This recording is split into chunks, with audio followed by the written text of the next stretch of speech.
Hey, my coding family, how's everybody doing? Happy Monday.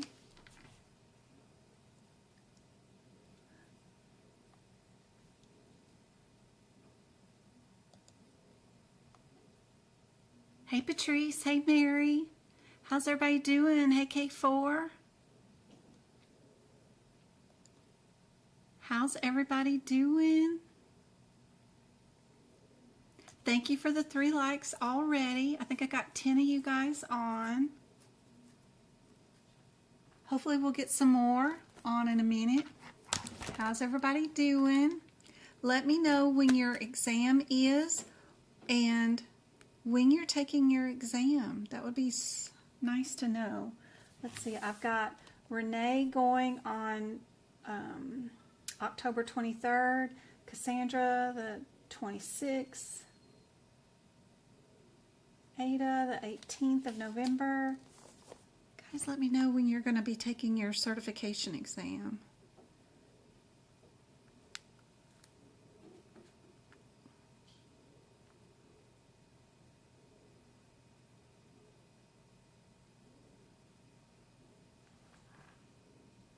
Hey, Jade. Good to see you. Hi, Kim.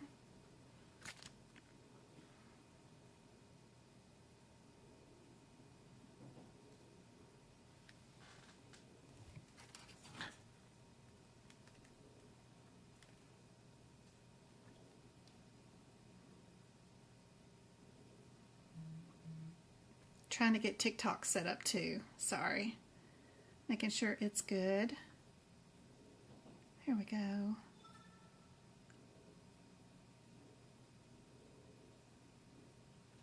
Hey, Jeanette. Good to see you. You're preparing your CPT book? Awesome. How about preparing your ICD-10 book? There's not a lot of questions on the exam, but one of the things that you can do, and I actually have my book open for this, is when you're doing your ICD-10 notes, you can actually write some examples. I happen to be here on the HIV page, so I'm just in chapter 1, of course, of our certain infectious and parasitic diseases in our ICD-10 book, but I'm at the B20 diagnosis code. So just anywhere on that page, you can write a ton of examples of how do you code this, that, and the other thing. I even have some of the CPT codes, like if I was to order a Western blot, what's the CPT code for it? But I also have how to do HIV with a bunch of stuff. If they're pregnant, what goes first, what goes second, what goes third. Any kind of guidelines, like a patient who is inconclusive with their HIV serology, what would be the diagnosis code? It's not the B20 where I'm at right now, but I go on and put the R75 here. This is what my ICD-10 notes look like. I just put everything that has to do anything with HIV, even if it isn't the first diagnosis, even if we're going to do a Z code or an R code. If it's an example that HIV B20 might be a possible answer on the available answers, then it's written out here. I've got a patient believes they've been exposed to HIV, what will be the diagnosis code, and then a bunch of examples when B20 is used. So that makes it a little easier. If they have no symptoms, if they have symptoms, what would go first, what would be second, that kind of stuff. Super handy dandy to have it all on one location like that. That's what I like to do. You know you're going to have an HIV patient during a certification exam. You know you're going to have a cancer patient. The cancer neoplasm page happened to have a whole page of notes that was available on that side of it. So I ran on and wrote a bunch of notes for cancer there. But the different ways of utilizing, whether they have anemia with cancer or if they have anemia due to the treatment of cancer. How would you code the different scenarios? All written out. You know you're going to end up with diabetes. So just at the E11 and E10, I have all the guidelines and all the examples written out right here. Super helpful. Even if they're pregnant and they have pregnancy hypertension. So that kind of stuff is super helpful. Camera just died. But that way it's all written out, all in one central location, depending on what is going on in that particular area. So that's what I do for my notes. Having those examples there during your exam is super handy. That way, if you have a brain, you know, your brain is just blank the day that you have your exam, you've got tons of examples written out for you. Anyway, I hope that helps. I got a cat vomiting in the room. Oh my gosh, so distracting. How's everybody doing? Oh, now we got 28 on YouTube, and I got 14 on TikTok. Good to see you guys. Bring up my thing for today. Check chat again. Make sure I didn't miss anything. Hey Dana. Hey JP. Hey Katie. Hey Yasmin. Good to see you. How are you doing? You're doing yours on December 5th. Awesome. 12/5. Anybody else have theirs scheduled? Diana's still looking for a job. Be sure to attend any of your local Corn Fest, you know, because Halloween's coming up. So they'll have lots of job fairs or Corn Fest or stuff where businesses are set up. And just bring your resume. And if there's a home health agency, a dental office, anybody there passing out pins or whatever, give them your resume and let them know that you're a medical coder in the area, and if they have any issues or would like some help, just to give you a call. Katie needs to reschedule hers. Barbara is doing hers October 23rd. No fill in the blanks, that's right. Barbara, October 23rd.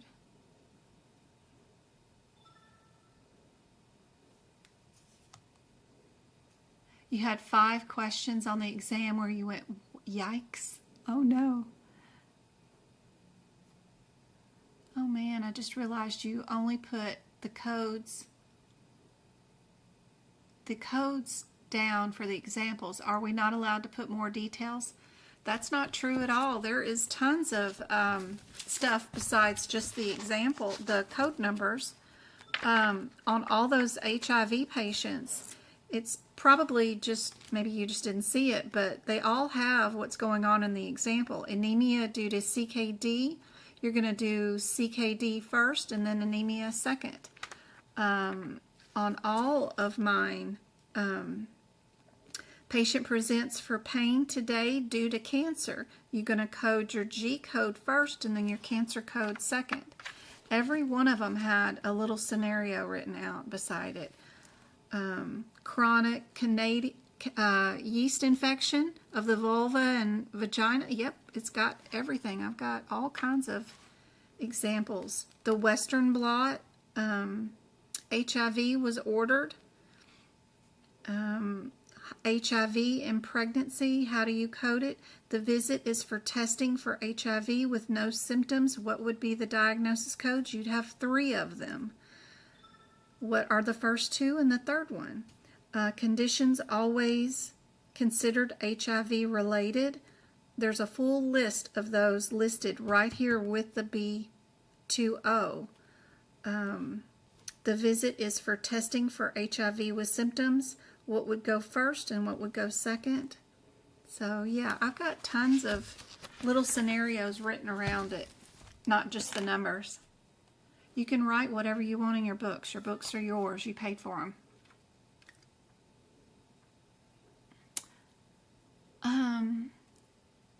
is the code for hammer toe for left foot? I don't know. We can Google it though and look it up. I want to do another session with you before I schedule my retake. Anytime, Katie. Schedule away. I'm good. I got elected as the educator officer at my local chapter. Yay, Yasmin, that's awesome. And she'll be one of the first ones to realize, when there's a new job in the area too. That looks great on your resume too. Thank you, Go-Kart, for that. Yay. Yes, you can work for dental offices. Absolutely. Home health agencies, pharmacies, they all need medical coders. Absolutely.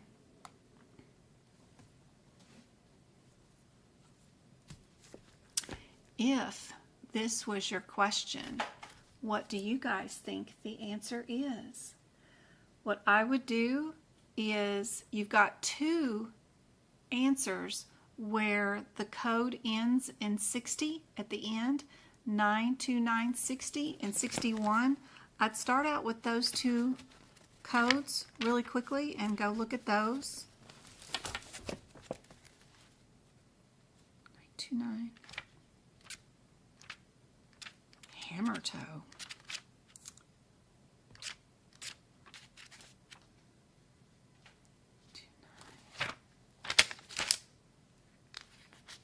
And they're of course going to be out of sequence because we've got a bunch of other codes moved up in the way.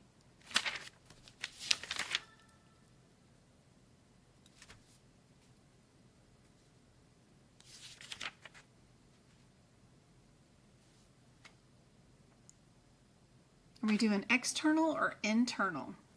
Is all we needed to know? Because that's the differences between those two codes. Are we doing internal or external? You can put your answer in chat. What do you guys think?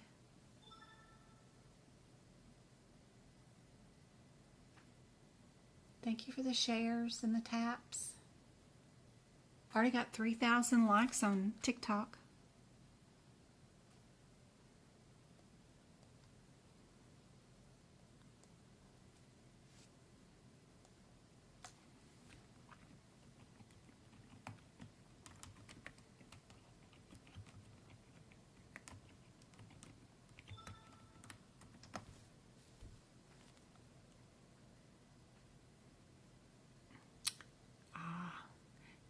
One good thing that I think that might be helpful too, let me see if we can't.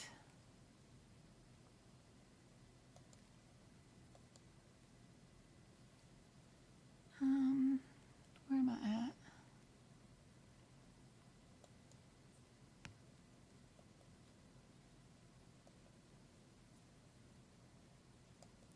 So if you're at the AAPC website, there is on their main page, usually you can just hit the search button and hit Knowledge Center and go there. And when you're inside the Knowledge Center, you don't even have to be an AAPC member or anything. I wonder if hammer toe is listed here. Just go to the search bar that's over there in the right hand corner where my mouse is at and just type hammer toe. Let's see if they have any thing written up about hammer toes. They've got club foot, understanding coding for it, which is interesting. And I love when they do write up a document really well on these, because they'll give you some coding tips, they'll give you scenarios, and some of the ICD-10 codes. I'm assuming hammer toe is going to be in the M section area for something going on along with bad with the the foot and the bones and the muscles in that area. But don't forget about your Knowledge Center in the AAPC area, because it's wonderful, full of information. I need to do that and that. And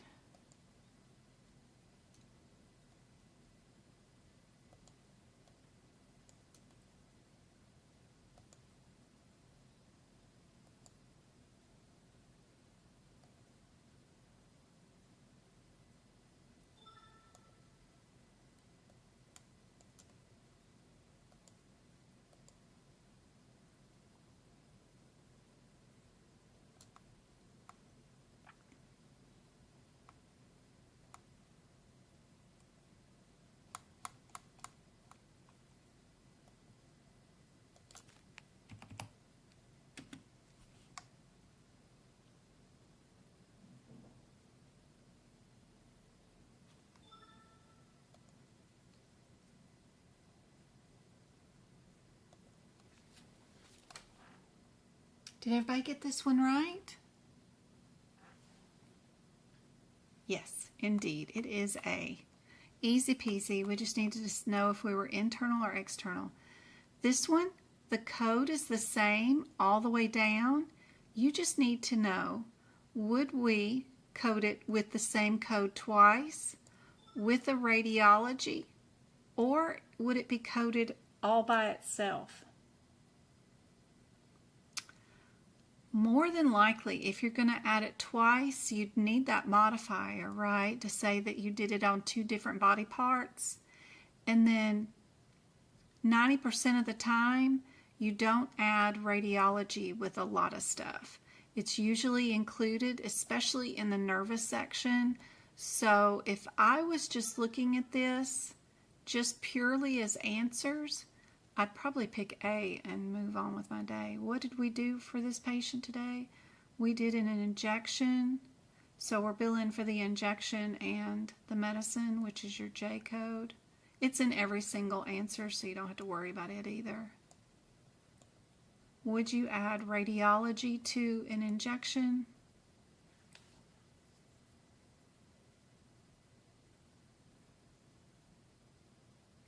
This one is 2 pages long. If you guys wanted to see the second part, this is where they describe the procedure.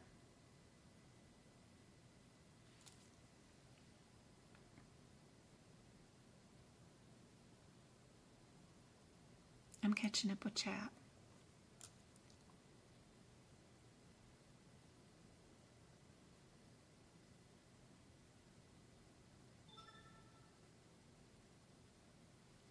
Hey, Sarah. Sure. Imaging is included. That's right. I only look at 2 answers just because I can't keep more than 2 things in my head at one time. But what I'm doing here is, for like this question right here, I'm going straight to the answers.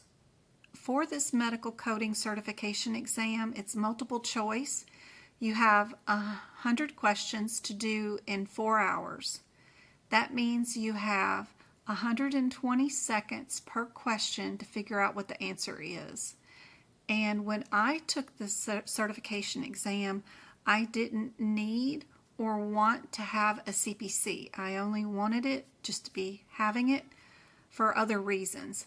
I didn't need it for my job. So I wanted to be able to pass this exam the fastest, most efficient way possible without taking a course and being able to pass it. So what I did was I scheduled my first attempt, because they give you 2 attempts, right away without knowing anything about coding, and I went and I took the exam. That way I could come home and prepare a plan of how to study.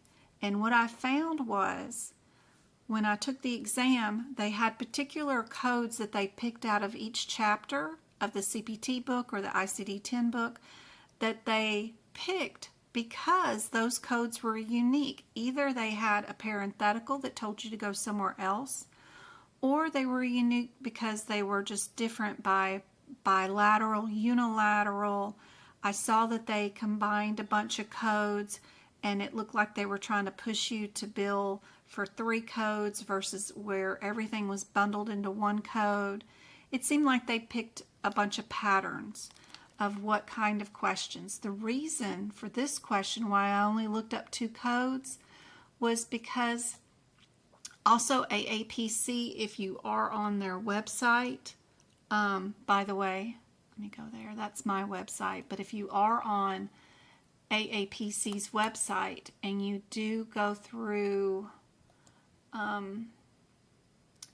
their website, let me go back to their homepage, you can find a particular spot on this right here under resources.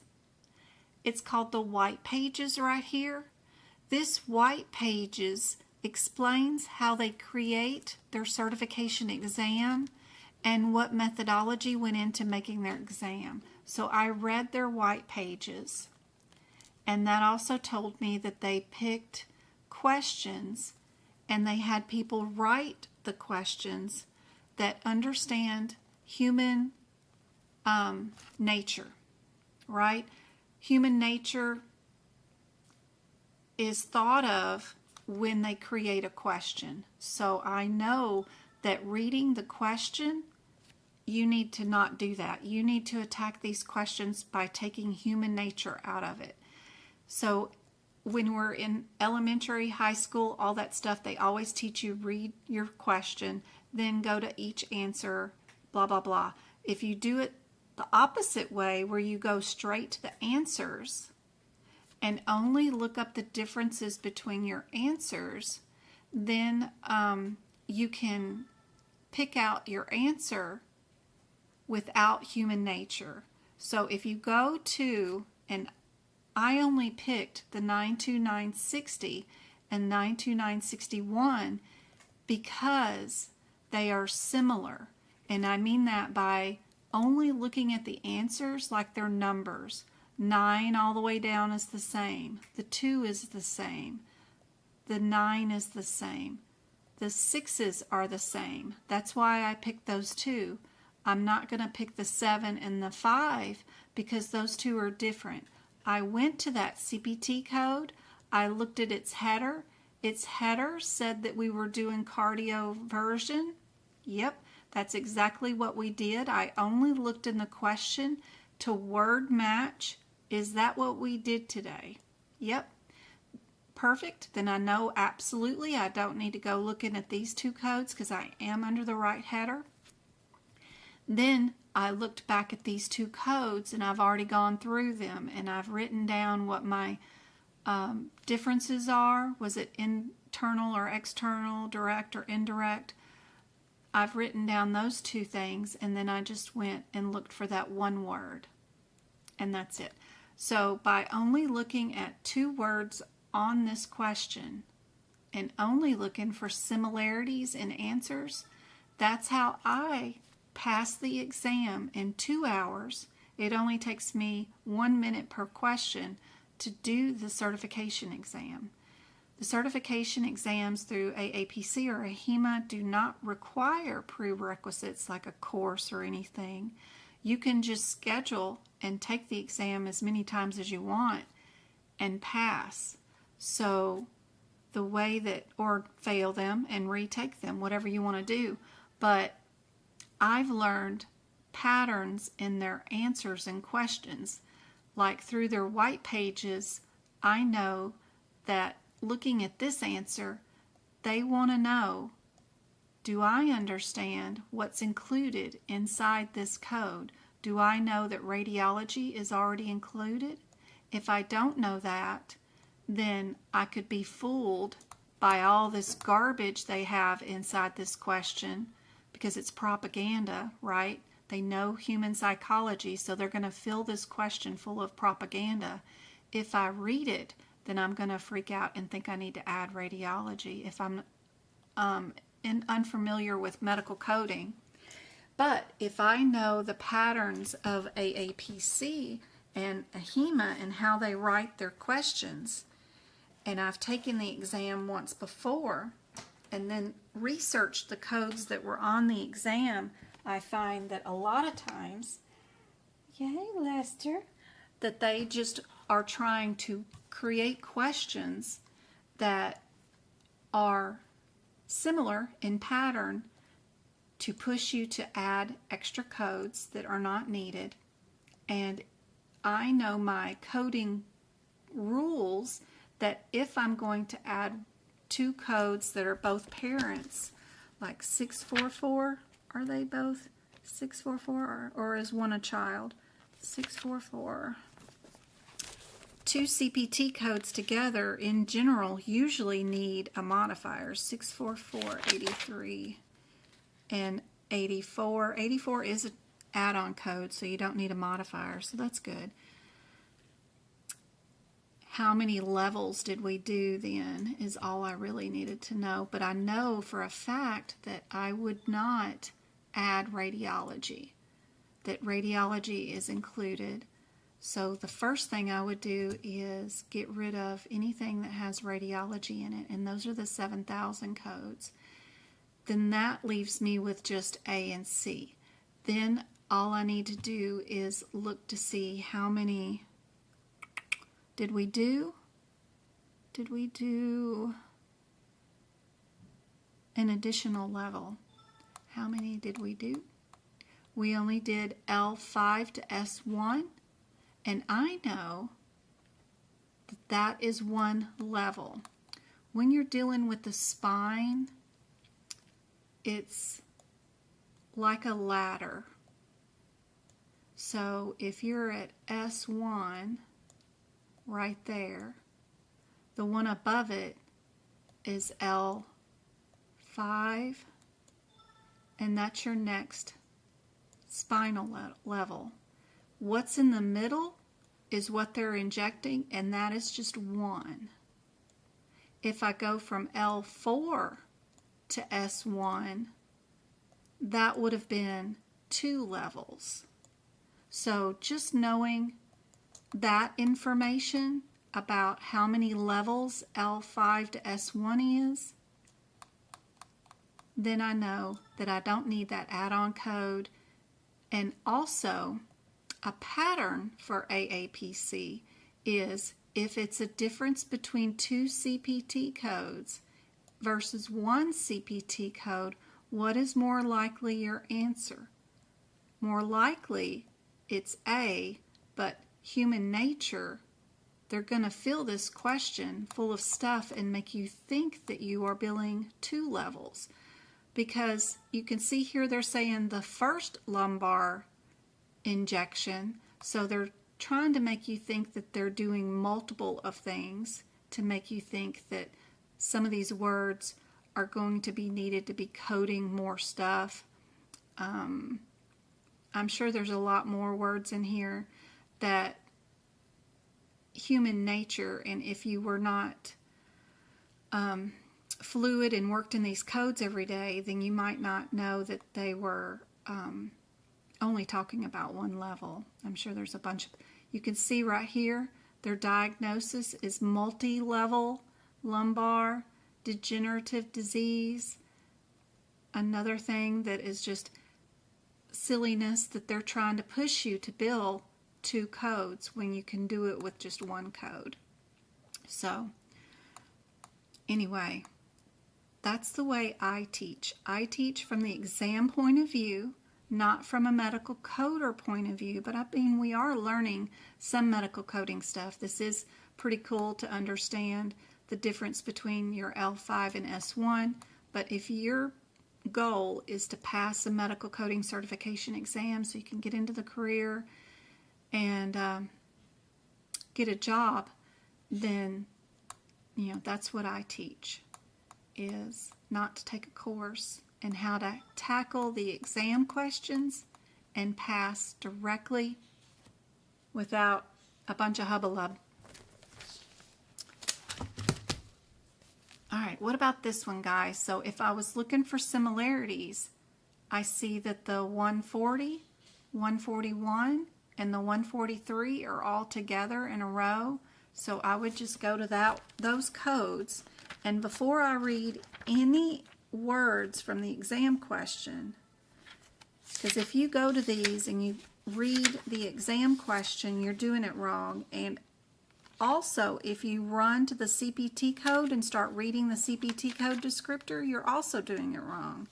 You need to go look at your header for that CPT code first. So if we go to 44140, what header am I under? I'm under intestines, which is our red header. And I'm also under the blue header of excisions. And I'm also under the word colectomy and partial. Is that what I did today? Am I under the right header? Before you even look at a CPT code, then I'll look at my question. Looks like that matches. Cool. I might be in the right area. So if you are partial colectomy and you are matching with your headers, now you can look at your individual CPT code descriptor. So my differences between my 140 versus the 41 and the 43 are just little additional parts, right? Did I do a Hartman? Did I do a skin level? Did I do with anastomosis, where they're just cutting out part of it and then reconnecting the tube back together?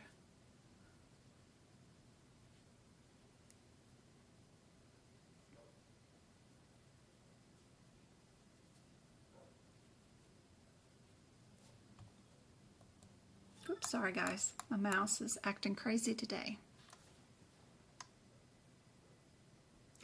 And all my videos, Miss Sarah, are related to the certifications exams from the exam point of view, the date that you are taking your certification exam.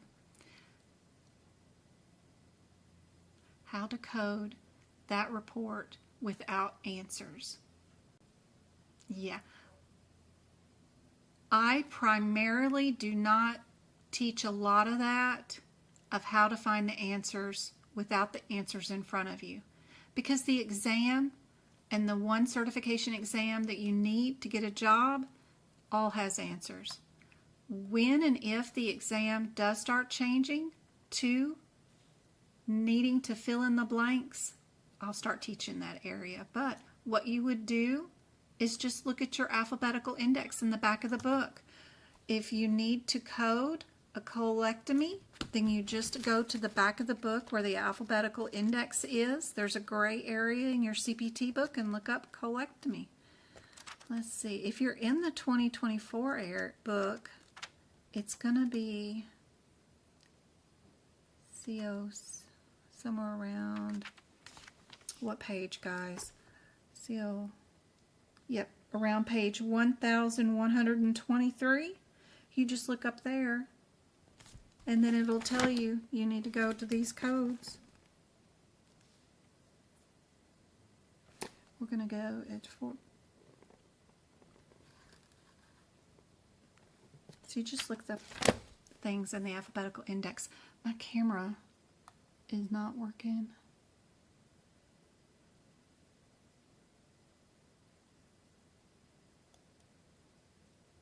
Where is my video? Video.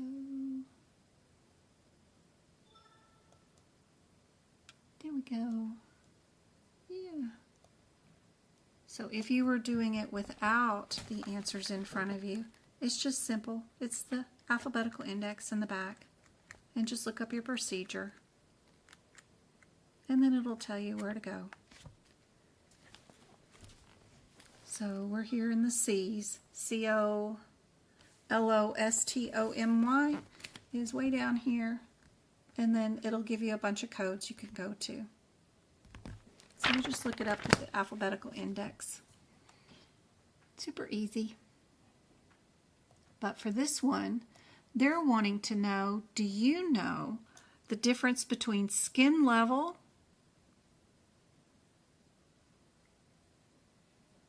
or the distal segment? What would be skin level or distal? Because that's the differences between your two codes.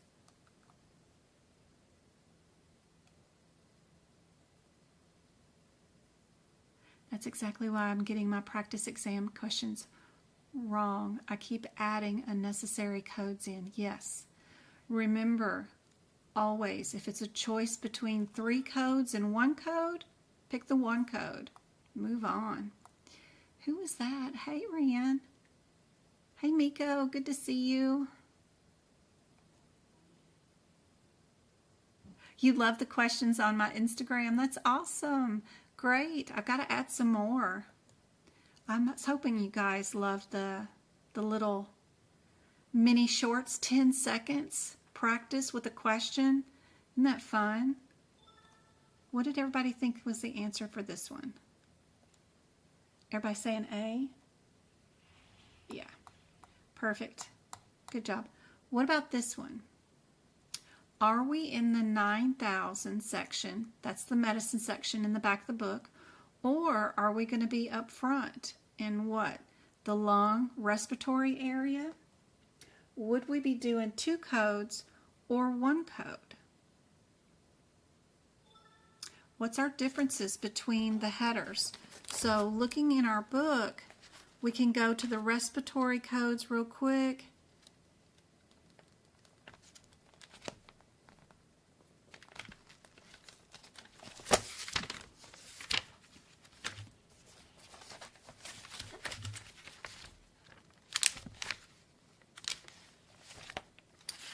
Three, 2, 5s. What are we under?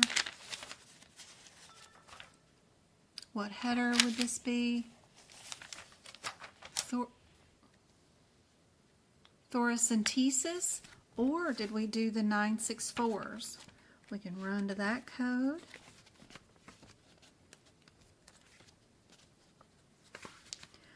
Be sure to look up the 2 headers between the differences of the 2 sets of codes first before you look at your question. Oh, there goes the camera again.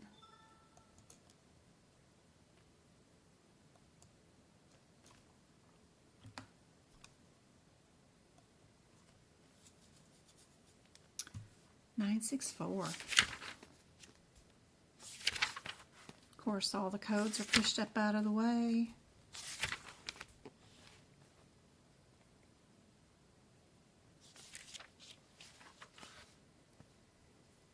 Did we do chemotherapy or thoracentesis? We know they're here for chemotherapy, so you know you're going to keep the 9,000s, right? 90,000s.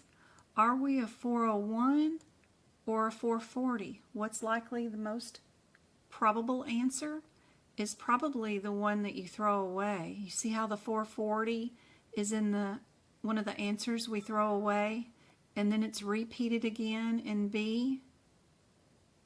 It's most likely B.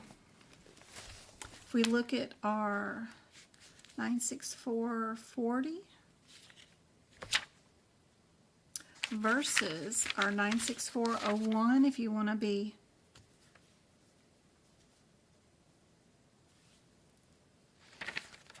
diligent and see which one it is, how would you tell your difference? One of them is chemotherapy given IV, the other one is given straight into the pleural cavity. How did you give the chemotherapy? Straight in the pleural cavity. Easy peasy, you know your B. We did do a thoracentesis, but the main thing is we did chemotherapy. And chemotherapy is not given in the respiratory section. Chemotherapy is always given back here in the medicine section. I've got some radiation questions coming up too. So lots of chemo and radiation tonight for you guys to play around with. I hope it's helpful. Which of the following services is included in your critical care services? Do you know where to run to in your CPT book to find that information? Sherry, no worries. You mess up all you want. It's perfect to get them wrong with me. That way you will not get them wrong at all during your exam. This is my first year. Yep. They don't allow pens or markers anymore during the exam. Yeah. Some of the testing sites are allowing blank pieces of paper and pens. It just depends. If you go to a testing center and you take your exam on their computer, some of the proctors there are allowing pen and paper. Just depends on who you get. I'm taking it in December and they said we can't use our book. Then that means you are taking your exam outside of the United States. You're in Indonesia, Bali, somewhere like that, and that is true. If you are international, they do not allow you to take your own books, but that does not prevent you from writing notes and putting information in your books because they're your books. You're going to have to study with them. But when you go to take your exam, they give you completely blank books to take the exam in. Because apparently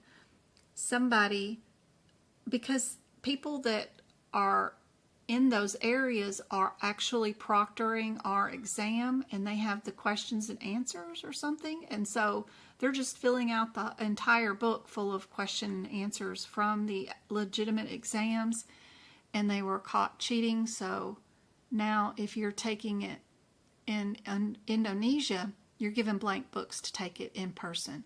But I would just have a VPN and appear to be taking it in Texas. I don't know. I don't know how they regulate all that, but it's very interesting. But us people in the United States, we've always been allowed and are always encouraged to take and produce and make notes in our manuals, our CPT book, ICD-10. I've won awards from AAPC. They've actually sent me gifts, boxes and boxes of gifts for my notes that I produce for the exam. So it's absolutely really worth it. Just checking up on chat, making sure I didn't miss anything. Said we can't take the test till we turn in our books. Huh, crazy. They're your books. The testing center in Nashville, Tennessee supplies pencil and a piece of paper. That's awesome. What I would write is A, B, C, or D down on the piece of paper, and then that way you can do like I do here. You can draw out a particular answer and get rid of it and then see what you got left. That kind of thing. Everybody knows the answer to this one, which is none of the above. You know it's one of their favorite answers to the questions. None of the above, all of the above. What about this heart attack? Acute myocardial infarction. What's the answer for this one?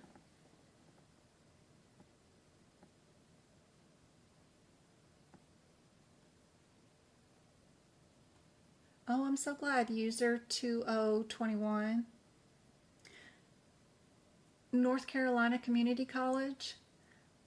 Then you're not taking an AAPC certification exam.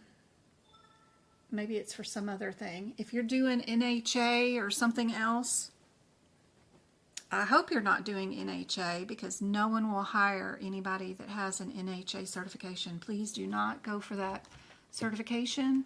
Only go for AHIMA or AAPC.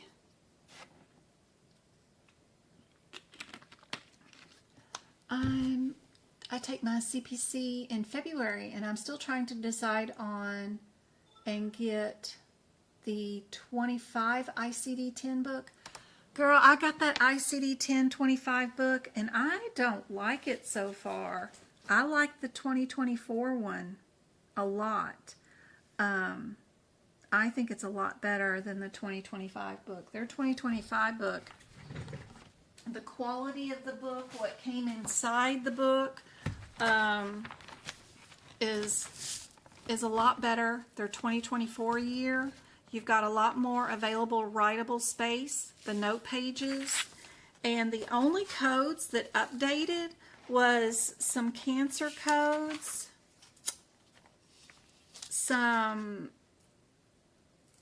little bit of endocrine, a couple of nasal codes, because if you have a nasal collapse, they've got some new codes there. A couple of new anal fistulas. Nothing that's major, but I will be turning a 2024 ICD-10 book into a 2025 book by just adding the new codes. And I'll have that available in my shop for you guys, so you can just instantly download it and do the same thing.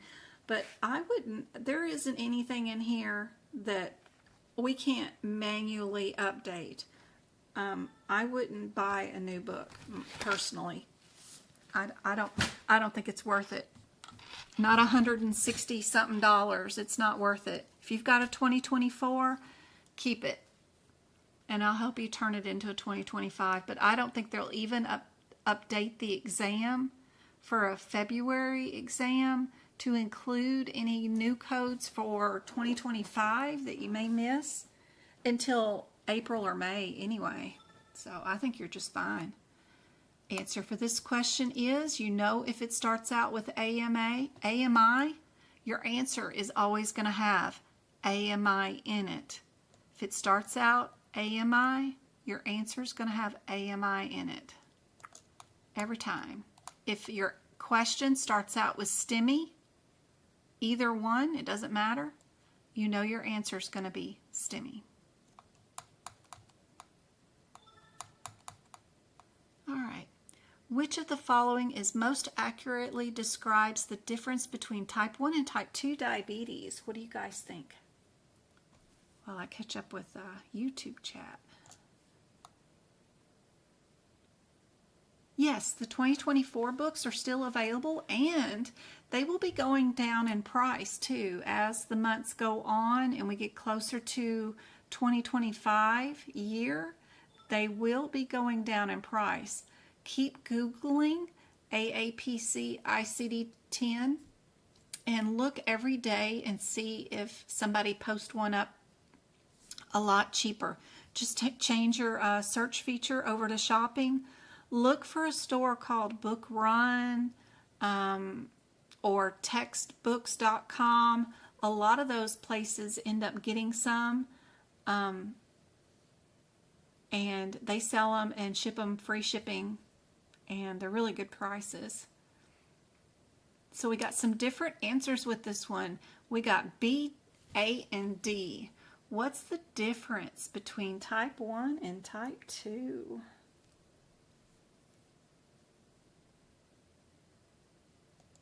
It affects children, requires insulin, is controlled, or is it an autoimmune disease? Even with these questions, I don't read the entire question. I saw that they wanted to know what the difference is between these two.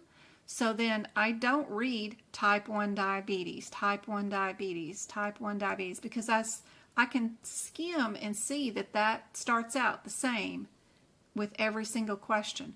What's different is the only thing that I'm looking up. Affects children, requires insulin, is controlled, or is an autoimmune disease. The rest of this I didn't read and never will. There's just no need in it. When you're doing this exam, try your very best not to read every single word. Only get your differences between the answers. And this is an autoimmune disease, right?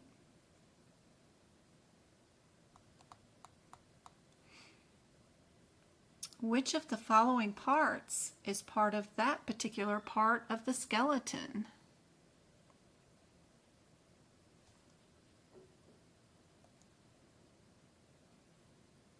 You forgot about the one that says none of the above. Oh, Mary, Mary, Mary.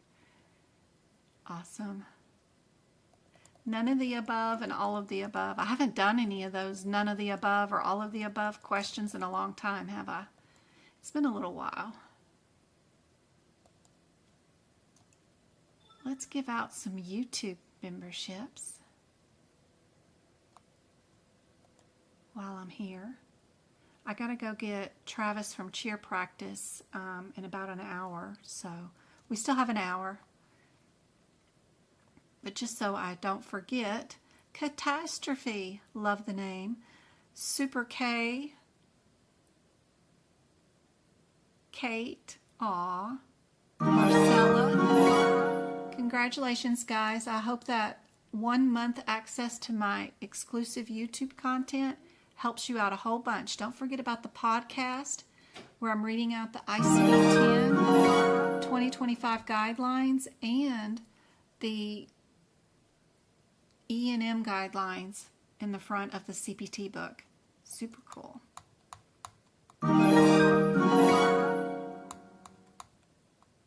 If we are doing cryotherapy, we're freezing.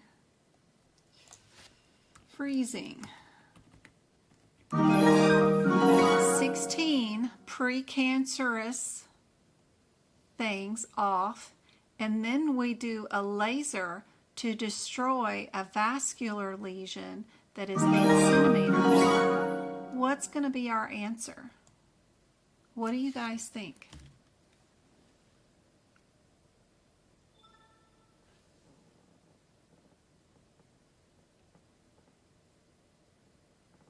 Type 1.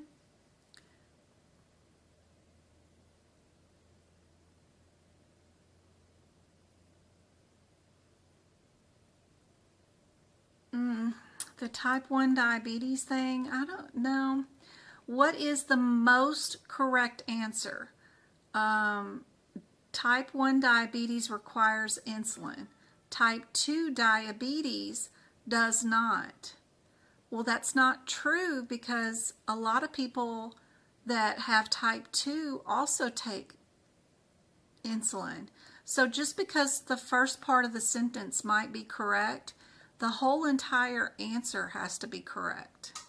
So be careful with those. All right, back to integumentary.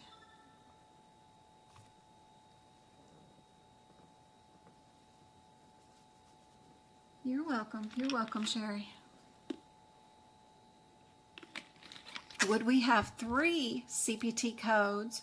Would we have 2? Are we in the 17000 area or are we in the 17004? Go look at your differences between those codes.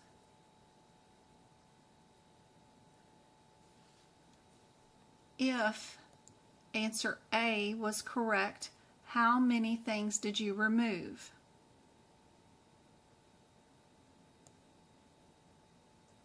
Just 2. So we know that can't be right. With B, that's just removing 2 things and then another lesion of some sort. So it would be removing a total of 3 things.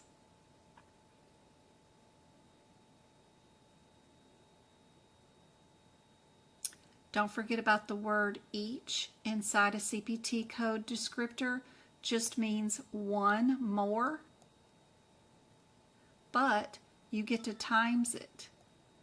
Like if I wanted to times this by 13, then that would mean we removed 14 of these. But remember to circle the word each inside any CPT code descriptor that has the word each, because that lets you know that you get to multiply that one.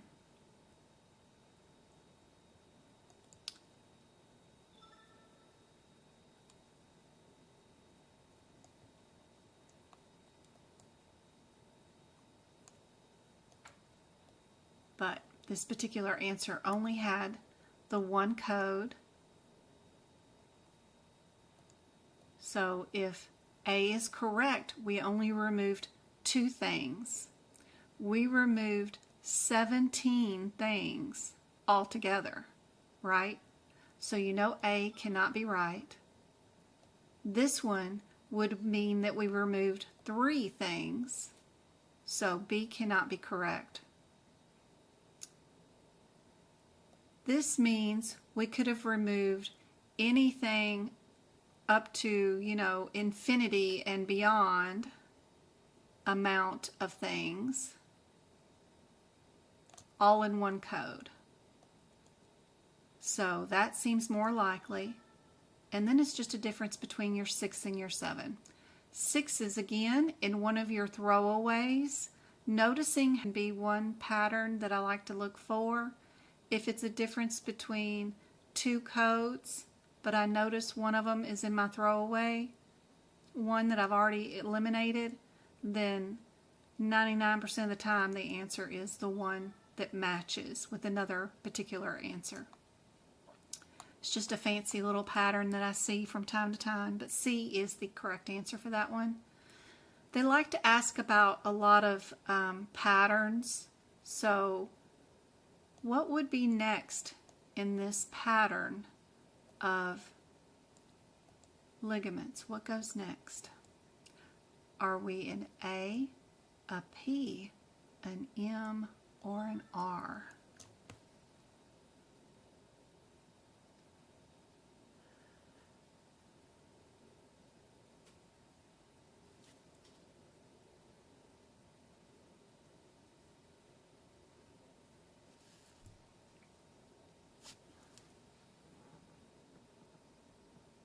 Hey Bells, good to see you.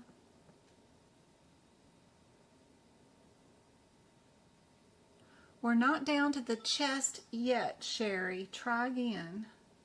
We're still in the esophageal throat kind of area. We're not down to the chest.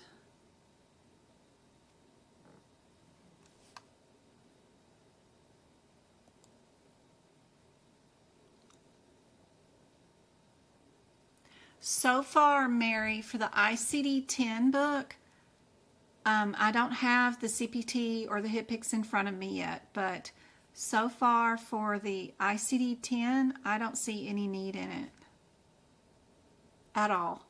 In fact, I don't like the 2025 version of the ICD-10 book. It doesn't have enough note space in it. They're taking away all of the 5 pages that were in the back of the 2024 book that are available for notes. If you wanted to make notes, they took those out. They're getting stingy with their paper. Don't like it.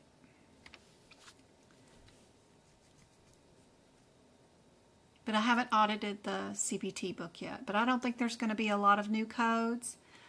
I think that the 2024 books are going to be perfect for the 2025 year all the way around. The 2025 year, when we move into the 2026 year, is going to have a lot of no updates. If I go by what the board of AMA is saying, they keep pushing off a bunch of new codes, and they've set aside a bunch of them to start in the 2025 year, but it won't go into effect till the 2026. So I think that we're going to be totally cool with the 2024 CPT book too, anyway, so we've already got one para and we're trach. So we go from we're just going to go para to the esophageal. Yep. Same thing. If you have the 2023 CPT book, there's a page number where that answer. I got that one from. All right, to our ICD-10 coding area. If we have a diabetic patient who comes in with foot pain and is found to have had a diabetic foot ulcer, the provider treats the diabetic foot ulcer. What is coded for today? Do we treat or code for the diabetes and the foot ulcer, just the diabetes, just the foot ulcer, or the foot pain and the ulcer? What do we code for today? I gotta do the puzzle pieces that you TikTok is wanting us to do. Let's see. There we go. Puzzle piece done. All right.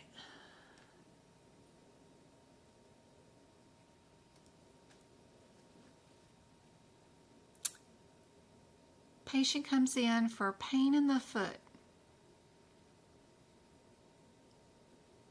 They have a diabetic foot ulcer. What would we code for today?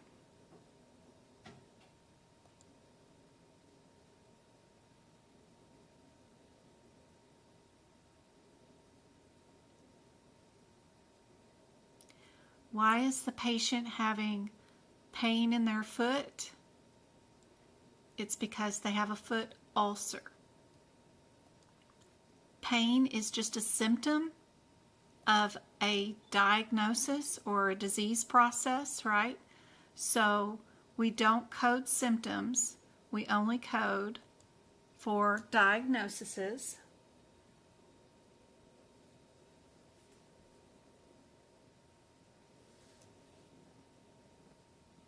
What do you guys think? Thanks, Go-Kart. Yep, it's going to be A. Good job.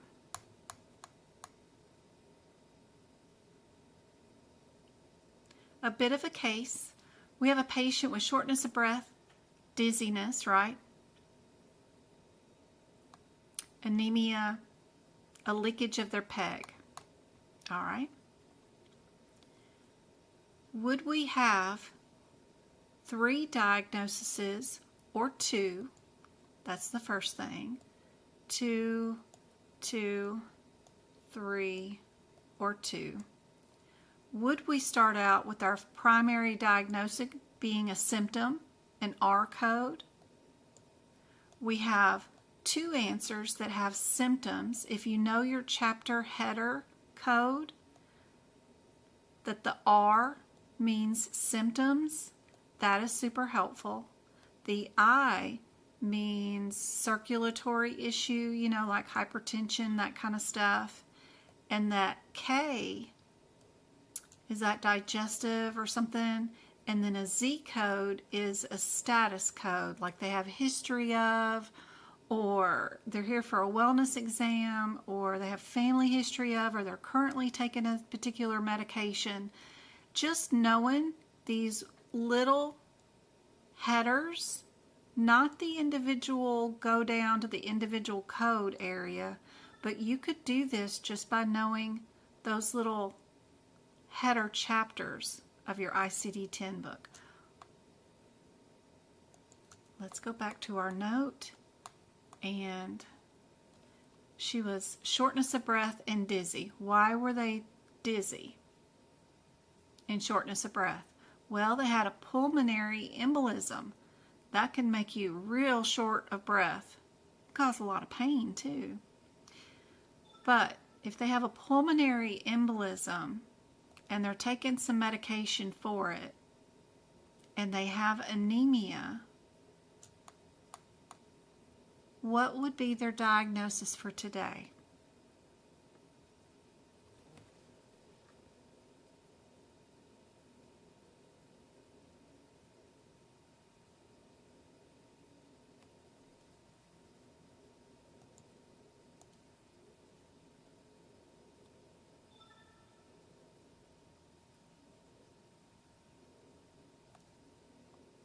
Is this one too confusing for everybody?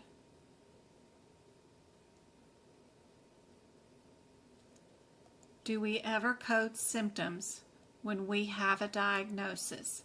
So the first thing I would think about is,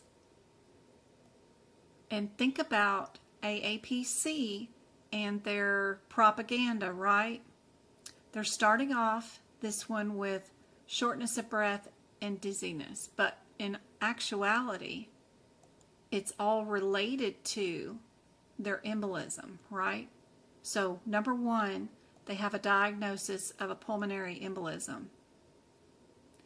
Their drug level being high is just a side effect of having an embolism because you're on a blood thinner when you have a blood clot, right? This is all just propaganda, right? This leaking PEG tube, you're going to leak from anything that pokes you when you have a blood clot, and they put you on something to make you have a blood thinner. So all this is propaganda. It's all just symptoms of having been put on a blood thinner. It's all symptoms. 1, 2, and 3 is just the same thing. The next thing they have is anemia. Where is anemia? What chapter in the ICD-10 book do we code anemia? Would it be K or would it be a Z code? I've already eliminated C and D because I'm not going to do any symptoms. I'm not going to let them trick me. So I know it has to be a difference between A and B. So the next thing, all I have to worry about is anemia a K one or is it a Z one?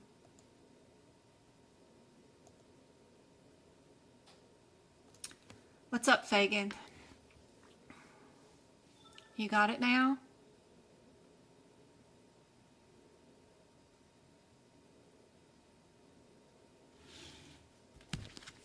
Y'all are doing Z codes? What's K under?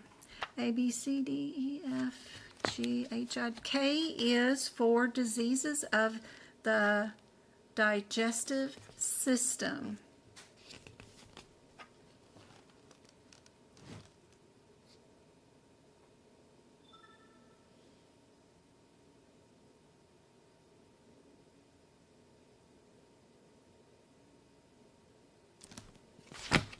Why do they have anemia? If you have a pulmonary embolism and you're bleeding out of every orifice and have a blood thinner, there's yet another symptom of your pulmonary embolism, right?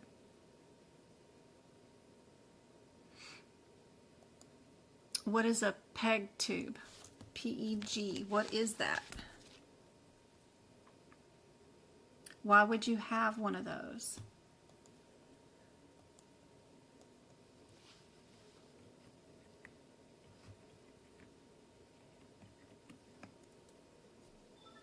It's a feeding tube, right? Because we have to bypass your stomach.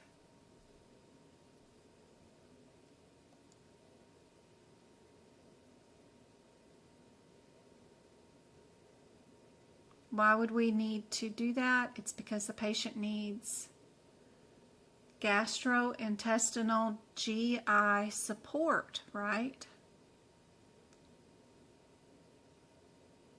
All right, now what do you think the answer is?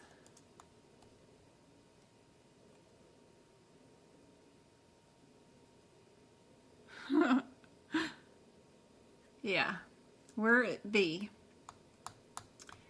Is the answer for this one. Highfalutin question. Be sure to, when you're making your ICD-10 notes tonight, go to your I-2699, put this little example of a patient who has a pulmonary embolism, PEG tube, anemia. That's all you need to write down. It's those things. And then put down this answer. Go to your K94, write the same thing. Pulmonary embolism, anemia with PEG tube. This is the answer that they want. That way you'll have it in both locations for the next time you see a complicated exam question like this one. All right. Radiation oncology. Are we a 77412, 25? Oh, look, we got two twos, so there's a 25 and a 27. So let's go see what our differences are on those two codes. 77412 is a complex something, but it's a child code. We can't do nothing with it. We got to go look at its mama code. Its mama code is 744, where are we at? We're at 77402. You got to go look at mama because this one is a child.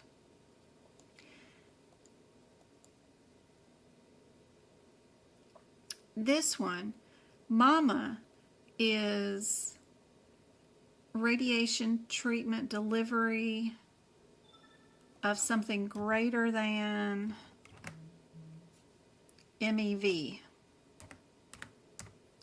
What is the 27?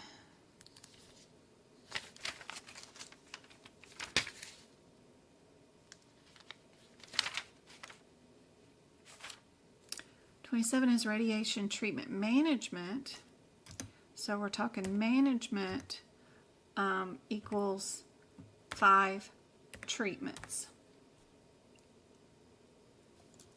What did we do today?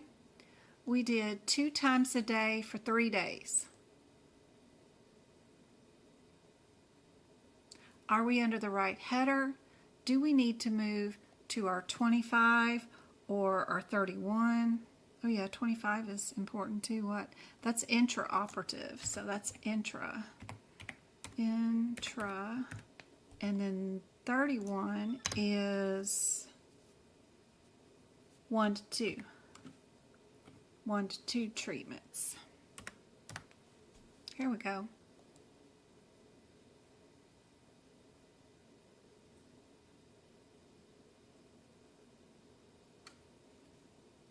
What do you guys think? If we did radiation 2 times a day for 3 days, what are we billing?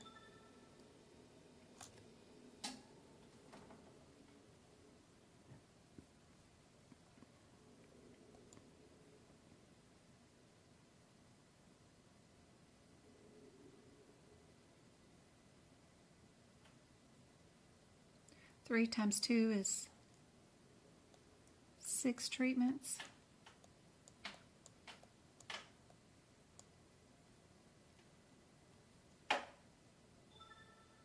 Where are we at?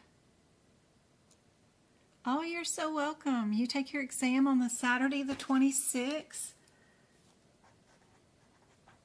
Oh, you gotta tell me, Kat, how you do. Be sure to go to the workshops. So go to the playlist that says workshops. Work your way through those 3-hour videos. See if you can't finish one in the same amount of time as I do the video. And if you can pass one of those workshops and get like 90% of the questions correct, and you can get to each code as fast as I do through your books and find your answer, then you know you're ready for your exam for sure. Those will help out a whole bunch. You can pause the screen, you can turn off the volume, not even listen to me, and just look at all those questions and see if you can't do them. You attended the last one? Awesome. You're going to be on this Sundays too? Awesome. Yay. I'm already prepping those questions. Yep. That's great. That's awesome. Keep me informed. I can't wait. I'm invested now. You got to let me know how you do. What does everybody think?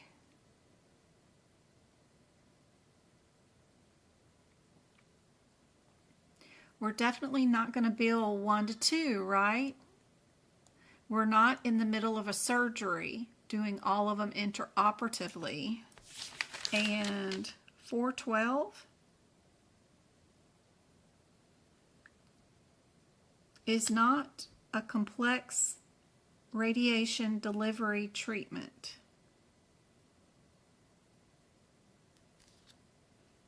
That means it was 3 or more separate treatment areas, including custom blocking, ports, wedges, rotation beams, and field tissue compression. If you look the guidelines of what this treatment is and what it looks like, they have the definitions over there. on page 571.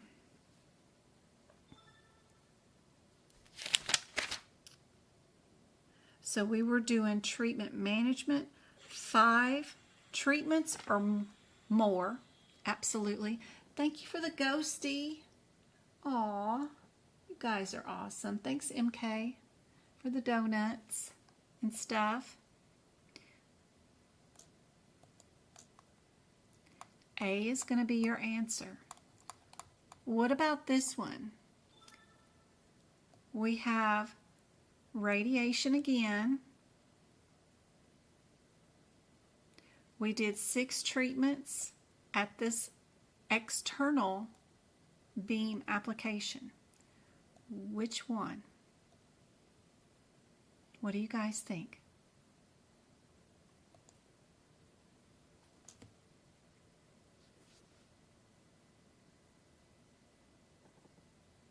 Big Rick, love you. Thank you so much for the heart puffs. He's so sweet. He runs around LA on his scooter, and I have a scooter too, and I run around cities. You guys, I was live, in Minneapolis, and some of you guys got to see me crash into a car coming out of a parking lot, so it was too fun. Big Rick does the same thing in LA, except for he doesn't crash. He got his stolen, but he ended up getting his back. So that was really crazy cool. I'm just glad to hear about that. But he's fun to watch if you guys are out and about on TikTok. Does it matter that it was 6 treatments that the patient has and it says 5? Yeah, everybody gets a little confused about that. There's only 2 codes for radiation treatment management. Actually, it's the 77427 and the 77431. You have to figure out, are you doing 1 to 2 treatments or are you doing 5 treatments? And that's your only options. We don't have any other options. That's it. So out of those 2 codes, keep it simple. If you're only doing 1 to 2, you pick your 31. Anything over 1 to 2, go on and pick your 27. Same answer. Yep, this one is the same answer. It's 27.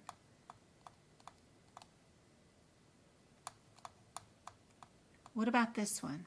We've got oncology, having weekly radiation treatments that total up to 7 treatments. We've got 2 treatments daily for Monday, Tuesday, and Wednesday, and 1 final treatment on a Thursday. Equals total number 7. What do you guys think the answer is?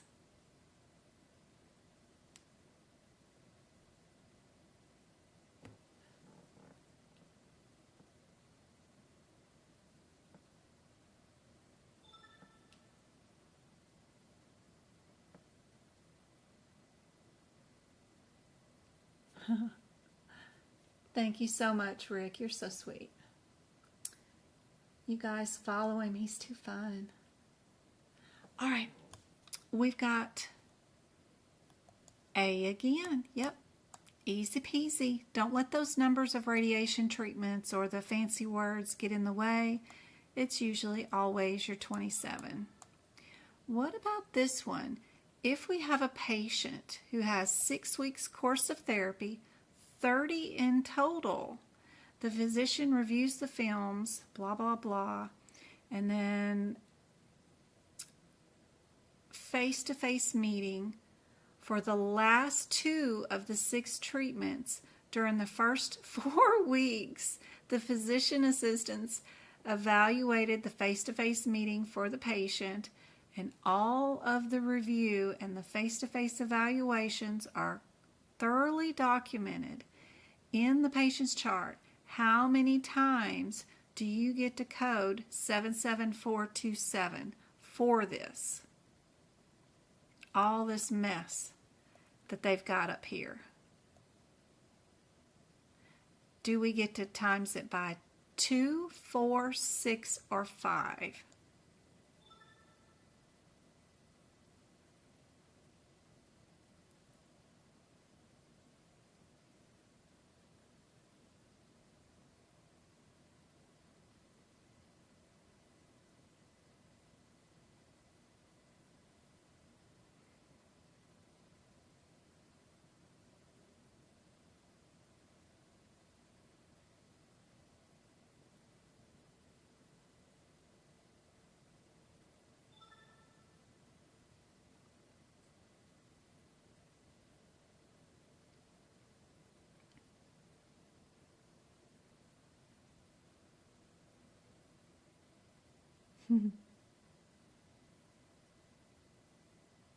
The 6 weeks course therapy was 30, but technically I think they're only asking you about the last 2 weeks.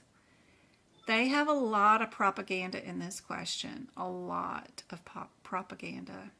So if you're only doing 2 of the last 2 weeks,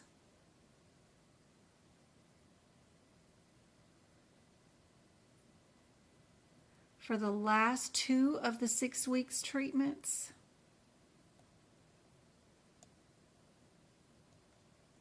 they didn't ask us to do the billing for all 6 weeks of therapy. They're doing an audit of the last 2 weeks of the 6 weeks of treatment. That's buried in the middle of this one. And that's why the answer is B2. Yeah. These are advanced questions. Don't worry. This one would not be on the CPC exam. This is a more advanced question, but just so you know what's out there and what could be asked of you later on down the road, that's a real difficult question. And I had to look at it 3 times to go, what? Okay. Now I see it. The rest of it's all propaganda. They're only asking you to bill for the 2 weeks. All right, we'll move on. This one, I love this question because every single answer starts off with a different chapter in your ICD-10 book. Are we doing cancer? Are we doing endocrine, right? Are we cancer? Are we endocrine? Are we in the E's or are we in the C's? Super. I love it when they're all different, different chapters. We can put 2 of the answers and then the other 2 answers in a category. What brought the patient out of the house today? Why are they at the doctor's office? They're being treated for one thing due to another thing. So what's coded first? Is it a C or is it an E diagnosis?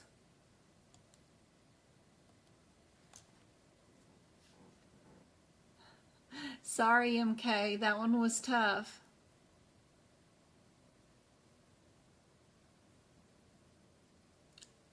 Yeah, don't assume what you think they're asking you to code.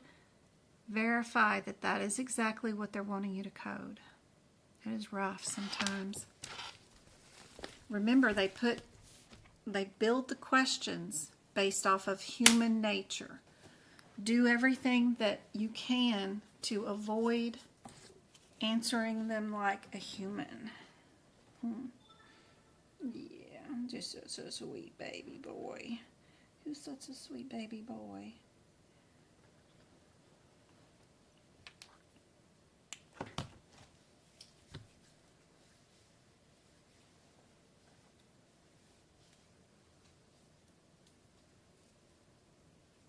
Why are they here today? They're here for ketoacidosis due to a diabetic coma, due to a malignant neoplasm of the pancreatic body. So there's double the due tos.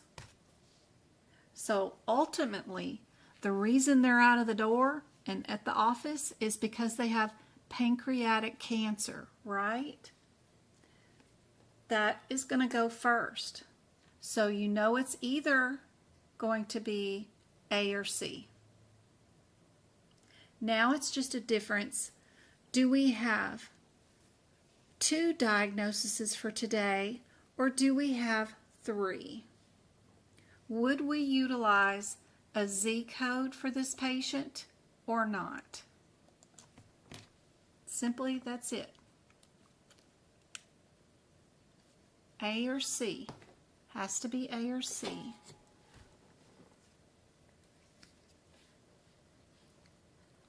What do you code, MK, if they are taking insulin?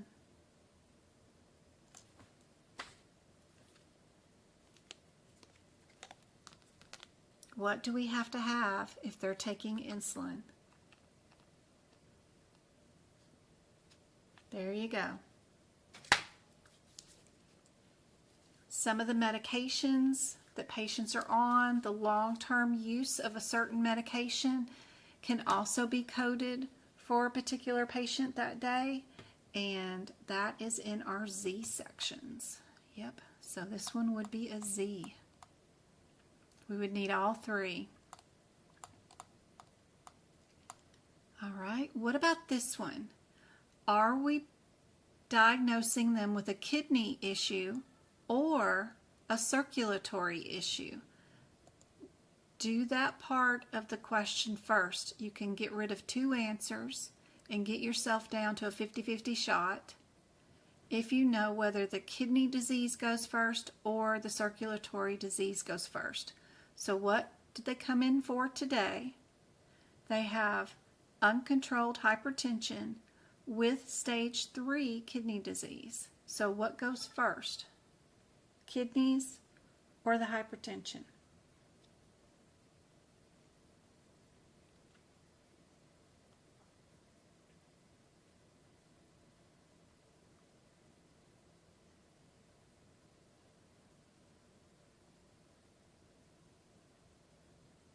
Kidney disease is related to having hypertension for too long, right?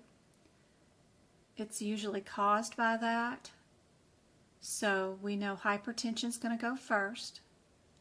And the cool thing about the stages of the kidney disease is that that stage is also going to be inside your ICD-10 code for kidney disease. So your N code will end up having a 3 in it because it'll match.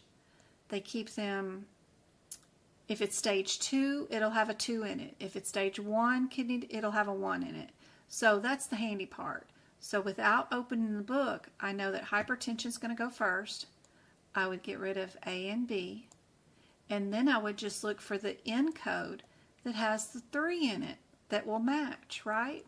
So I know D is my answer, and I can move on to my next question, right?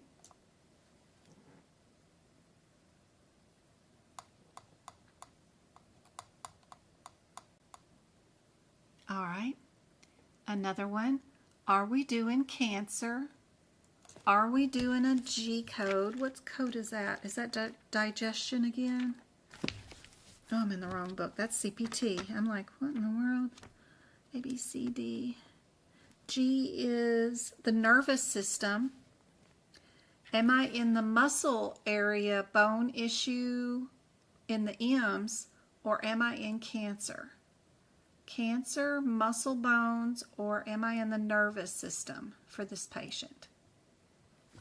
What would be the primary diagnosis? Are they here due to cancer? Are they in my office due to nerve issues? Are they in the office due to muscle or bone or something like that issue?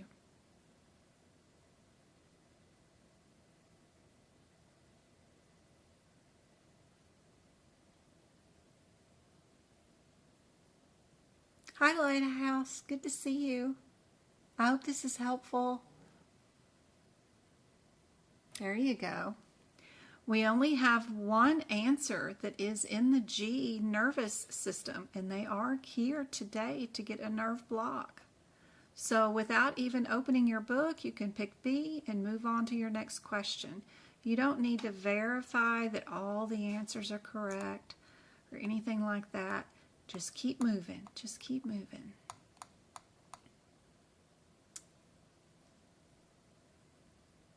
Let's see, we've got all three. Let's see, all four. We've got all fours, all threes, all twos. Then they're all different. Are we a O, a 5, an 8, or a 3?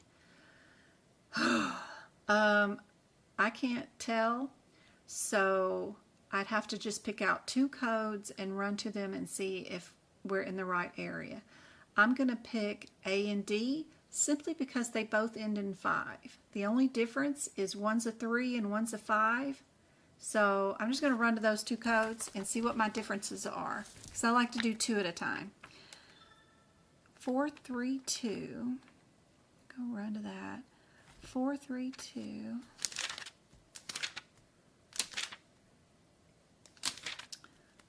35. What header am I under? Remember, we don't read the CPT code descriptor for the code that we're looking at. 43235. Once you find it, you're going to look for its mama and header code and verify you are in the right area.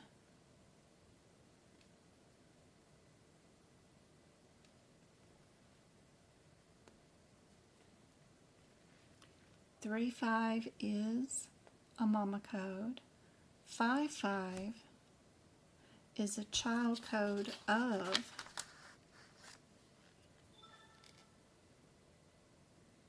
yep. Did we do an EGD?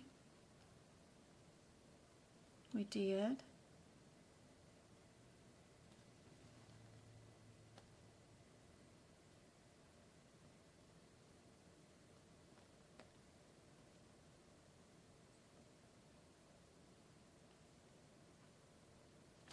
And then our 89 is what?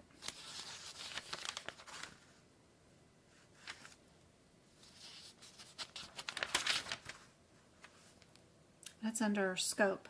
Did we do a scope? That's a scope. 43200 is also a scope.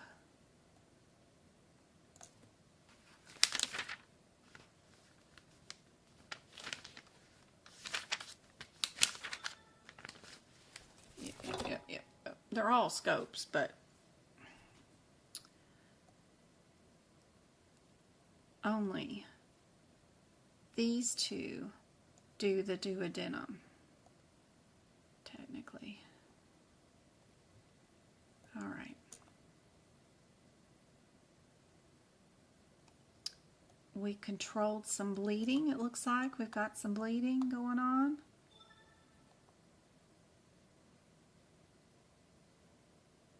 Maybe. No, they didn't see any evidence of bleeding at all. So they just did the EGD, right?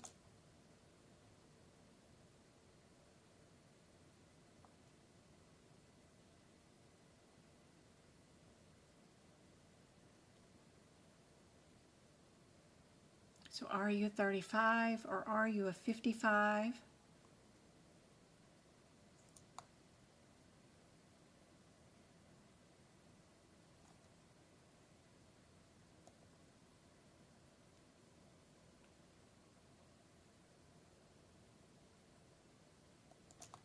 Yep, there was nothing. It was all normal. They didn't find any blood whatsoever. So we're just going to code for our EGD, which is our 35. Would this procedure require a modifier? Because they did not find any bleeding. Would we add the modifier 52, 53, or 51? Let's see. 51 is multiple procedures. 52 is reduced services. And 53 is discontinued procedure.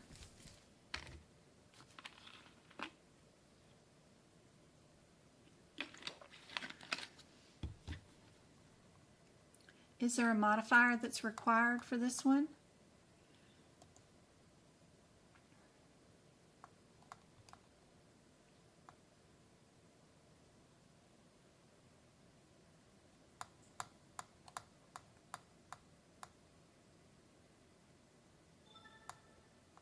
No modifier. Perfect.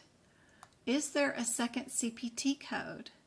Do we need to bill an additional 35, 55, or an 89 for this particular patient?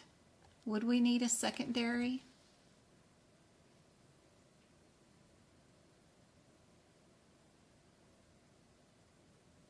CPT code?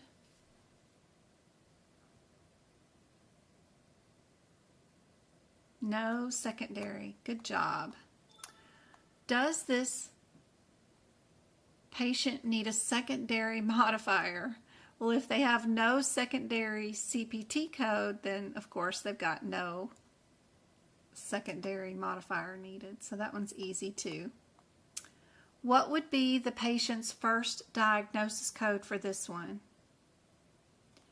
Are we a K90? 201,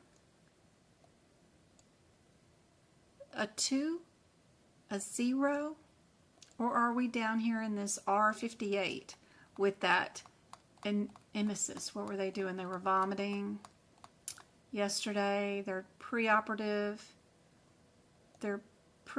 diagnosis was this, but their postoperative diagnosis was normal.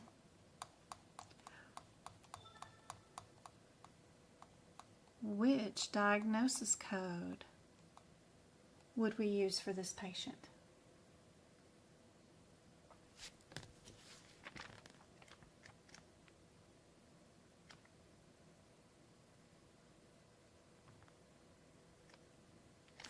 What's our differences between our fourth digits?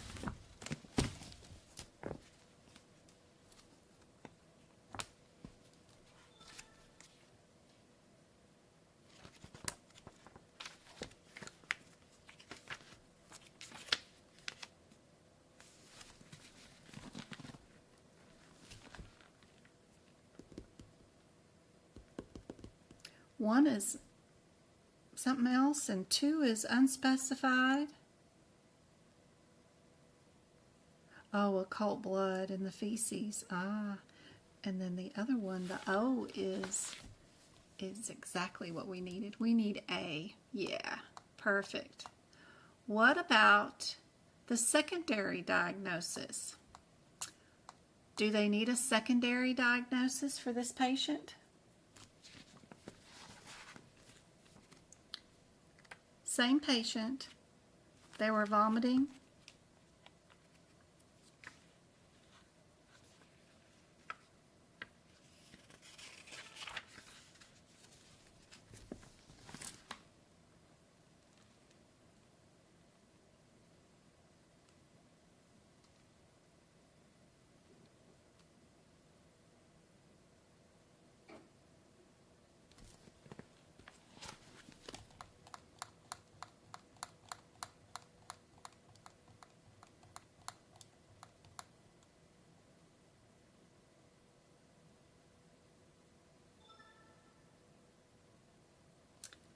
Right there, they found a sliding hernia right there at the bottom of the impression. So yes, there is a hernia and we would need a secondary diagnosis. You can see how they tricked you with all those no's, and then you got down to your secondary diagnosis and then you just figured it was another no. Human nature. Got to take your human nature out of these questions. What is a sliding hernia too, by the way?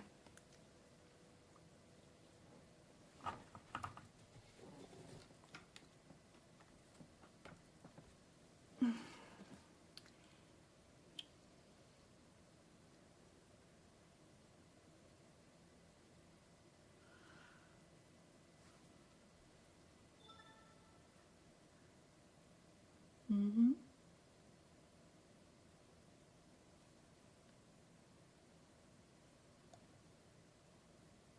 No, vomiting is a symptom of something.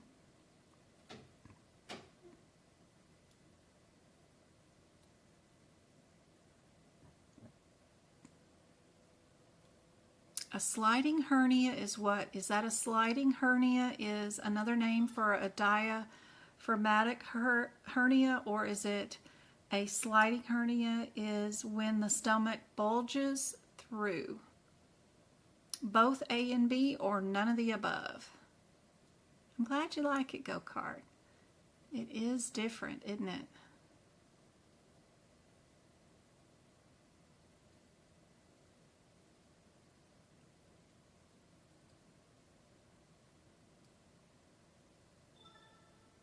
Which answer? A, B, C, or D? All of the above, none of the above, or only A or B?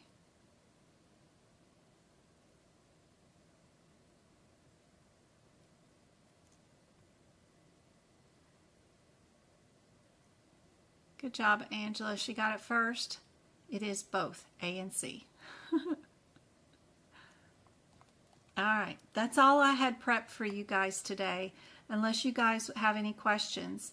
She was asking about the hammer toe. Somebody asked about hammer toe diagnosis code earlier. Where was that? That was, where is hammer toe?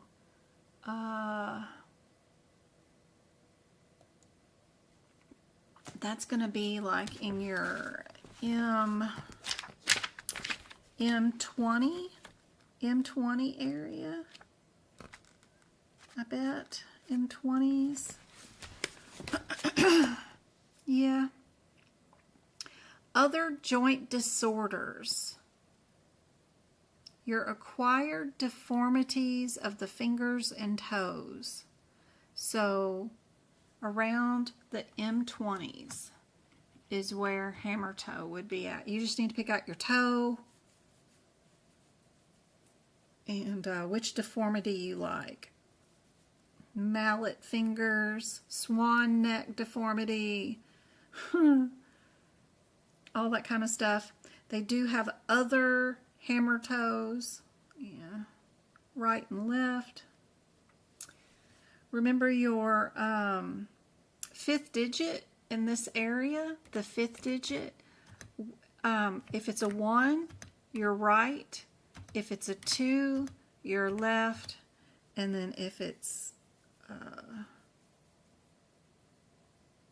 0, it'll be unspecified. So that's kind of handy to know when you're there in that particular area around hammer toes. Whoops. Too many edits on the darn document. I can't do anything else to it. Oh no. It's only 171 pages long. Jeez. That's good for me. Usually my pages are like forever long. Oh well. I do have like 17 Word documents open right now, so it's fussing at me.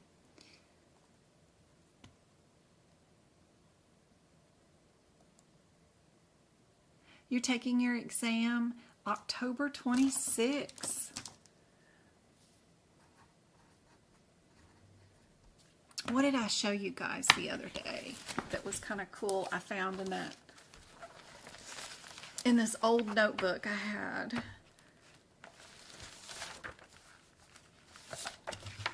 Oh, here it is. Let me show this off again. Let me get my camera back up. Video camera.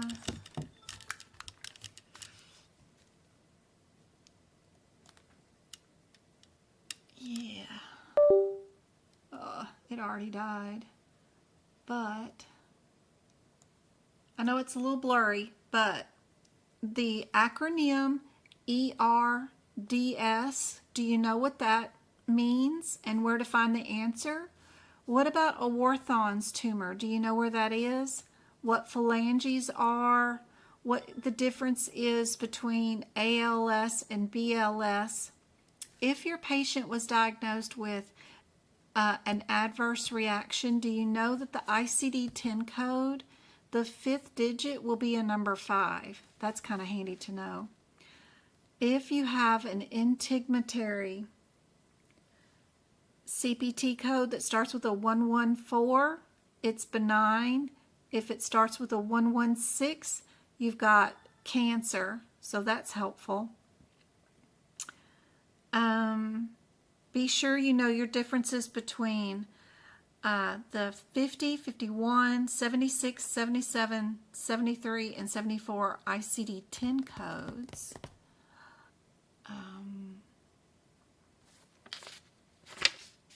Know that OS is the opening to the cervix, not got anything to do with your ear, or eyes, I mean to say. OS. Camera shut off again already. That is helpful.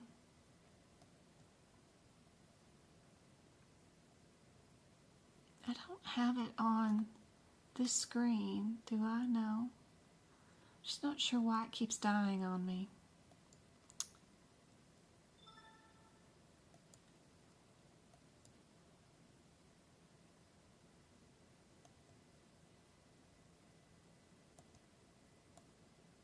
Here we go. VBAC, be sure you know what that means. That means that the 2nd and 3rd digit of the CPT code will have a 9-4 in it. That is super helpful. You won't be in the 9-5s or the 9-6 area if you did a VBAC. The answer will have a 9-4 in it. Be sure you know what the J11 diagnosis code will cover. You're probably going to end up having a tissue transfer with a punch biopsy on your exam. That kind of stuff is helpful. I've got the OS as the opening of the cervix.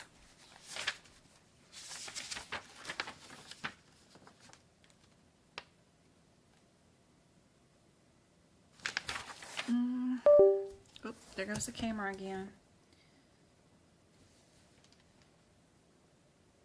Oh, be sure you know how to CPT code and diagnosis code the insertion of an IUD and the removal of the IUD. In and out. That will be helpful to review before you take your exam.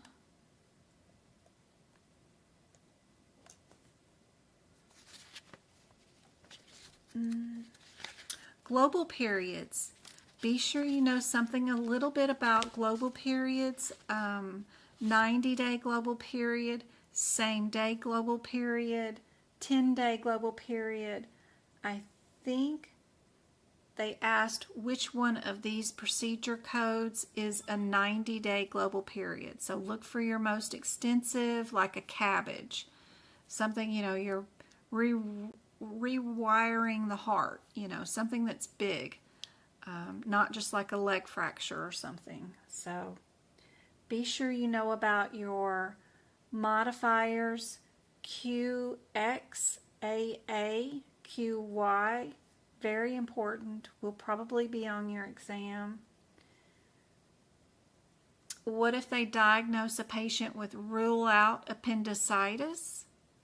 You code appendicitis if they are admitted to the hospital, like they have it. But if they say rule out appendicitis and they're in an outpatient setting like a doctor's office or down in the ER, then you do not code them with appendicitis. You code them with symptoms, nausea, vomiting, that kind of stuff. Super helpful to know for the exam.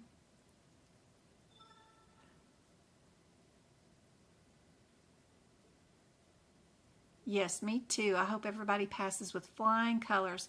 It will make a huge great impact for the end of the year. It'll be wonderful. All this work, you know, that we do here night after night. So it'd be really nice if everybody just passed super easily. That would be great. Oh yeah, let me move this out of the way as I'm sitting here playing with the Word document. Yep. This is some of the stuff we've been doing in the last couple of weeks. We looked at these codes and we looked to see if they ever needed a modifier, or would you times them or do something other with them. So like for 11750, we would need to remember that we need our finger and toe modifiers. Our 99292, you can times 2 it, depending on how much time you have, right? Our radiology, sometimes you can add the 26 modifier to it. Outside labs, if you ordered this lab outside, you would need a 90 modifier. And then if you were ordering this test and the order says you were doing an SM and an RNP, then that means you times 2 the code. So that was pretty cool. We did that a few weeks ago, or I guess last week. It's how we started off this Word document, and then now we've gone and done 171 pages of stuff on this little document here. But I hope it's all helpful. I'm going to go run and get Travis. I'll be back here on Wednesday, and we'll do 2 more hours free. Don't forget, we do have a workshop coming up October the 20th, this Sunday. Yep. And if you guys want to schedule and participate in the workshop, we're going to do 75 questions in 3 hours over all 18 areas of the exam. And you guys can bring your books and you'll be hit with 75 brand new questions. And we're going to do them in the same pace as the certification exam, so 120 seconds per question. And if you can do all 75 questions, the same pace that I do them, then you know you're ready for the exam. It's a great practice. Even if you can't stay the whole time, if you do purchase ahead of time, you do get access to the replay for 90 days. Let me see if I can't find where you guys are at. No, not there. We're over here. We're on this page. We were looking at all the different certifications. There's my site, Medical Coding by Jen. And if you want to book the workshop for this Sunday, you just click right here. Don't forget to check out all the free resources underneath the Resources tab. If you want to know how to book prep your book, if you want to watch videos on how to prep your book, they're all right there. Tons of free information under the blog. Free practice area for you guys to practice exam questions right there. And a free shared gallery of my favorite photos are right there. So super helpful website. There's a drop-down menu for when you do log on, in case you wanted to check out and see if you have any awards, where you can buy stuff for free. If you have any subscriptions and you want to cancel them, you do it right there. If you want to book a tutoring or workshop or just advice, just talk to me for an hour, you can book those there. So super helpful. I hope to see you guys on Wednesday.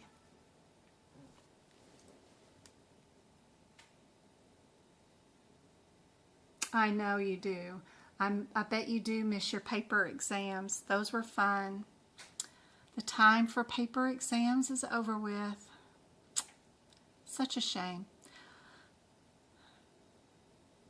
All right, guys. I love you guys. So proud of you guys. I will see you guys on Wednesday. I hope this was helpful.